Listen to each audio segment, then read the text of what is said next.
안녕하세요. 저는 사회복지사 전문 멘토 조찬영이라고 합니다. 저는 현재 가족 모두가 사회복지사를 취득했고 그리고 복지기관을 운영 중이세요. 그리고 저는 그런 것들을 바탕으로 사회복지사 자격증을 취득하고자 하시는 분들에 대해서 전체적인 과정을 컨설팅해드리고 더 나아가서 어떤 취업이나 그런 부분에 대해서도 실질적인 정보를 제공하는 그런 멘토 역할을 하고 있습니다. 사실 저는 사회복지사에 대해서 크게 관심이 없었어요.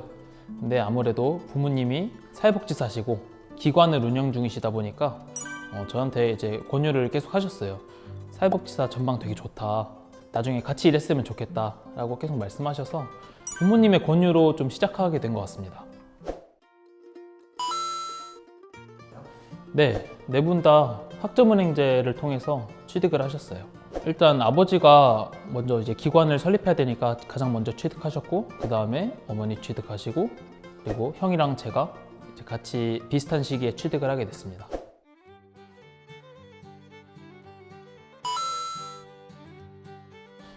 네, 충분히 가능해요. 네, 아무래도 사회복지사가 이제 과목 이수제잖아요.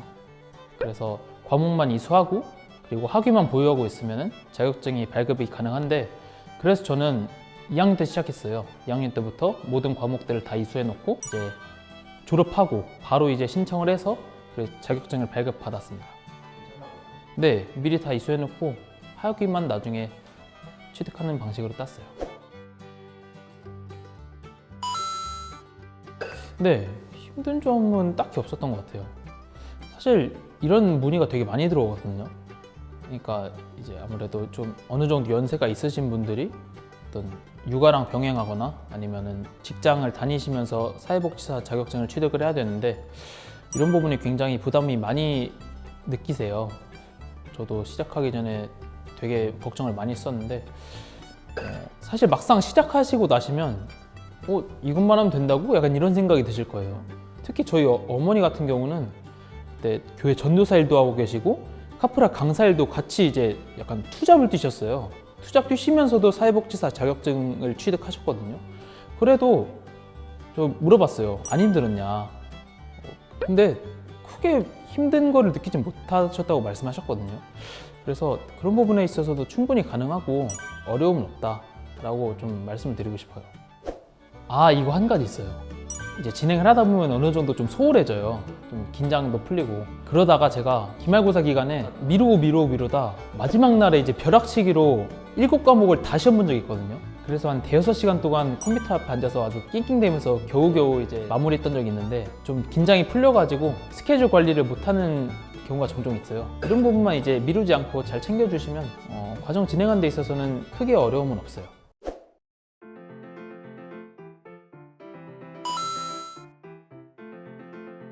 취업에 있어서 막 온라인 수업을 다 완전히 듣지 못했다고 해서 막 애로사항이 생기고 그런 건 없어요. 저는 그렇게 생각하거든요. 사회복지사라는 직업 자체가 어떤 이론에서 배우는 것보다는 실질적인 업무에서 배우는 게 훨씬 많거든요. 어떤 경험이라든지 노하우라든지 어떤 직업으로서 가져야 할 어떤 지혜, 역량 이런 것들이 실무를 통해서 얻을 수 있는 부분이 굉장히 많아요. 사회복지사 17과목 중에 한 과목이 실습이잖아요. 나머지 16과목에서 배울 수 있는 부분보다 이 실습 한 과목에서 배울 수 있는 부분들이 훨씬 더 많고 기억이 더 오래 남으실 거예요. 아니요. 저는 2017년에 자격증 과정을 시작했거든요. 근데 2020년부터 이제 법이 개정되면서 과목 수가 좀 늘어나고 실습 시간이 좀 늘어났어요. 그러니까 옛날 법으로 이제 진행을 해서 14과목을 이수하고 실습 시간도 160시간에서 120시간만 실습을 해서 자격증 취득을 했습니다. 만약에 이제 2020년 이전에 사회복지 과목 한 과목이라도 이수를 하셨다면은 이제 옛날 법으로 적용이 되세요. 그렇게 돼서 14과목 그리고 실습 시간도 120시간 이렇게 해서 좀 더 수월하게 진행이 가능하세요.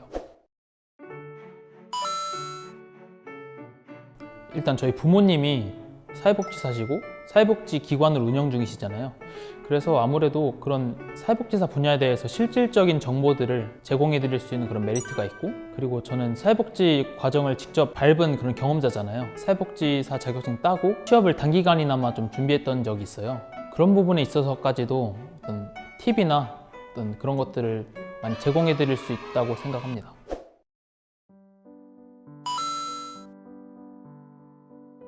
저는 학생분들이 사회복지사 자격증 딱 취득하시고 찍어서 저한테 보내주실 때 그때가 제일 이제 보람찬 것 같아요. 1년이라는 과정을 거쳐서 이제 최종적으로 자격증 따셔서 되게 행복해 하시고 좋아해 하시는 그런 모습들이 플래너로서 일하는데 일단 원동력이나 그런 동기부여가 되는 것 같습니다. 멈추지 않고 이제 계속해서 개발을 해나가면서 조금이라도 더 좋은 어떤 상담을 제공해 드리고 싶은 그런 마음이 있고요. 언젠간 그런 것도 있어요. 사회복지사 1급까지 취득을 해서 어떤 그런 부분에 있어서도 더 많은 정보들을 제공하고 더 좋은 질의 상담을 도와드리고 싶다라는 그런 마음도 있습니다.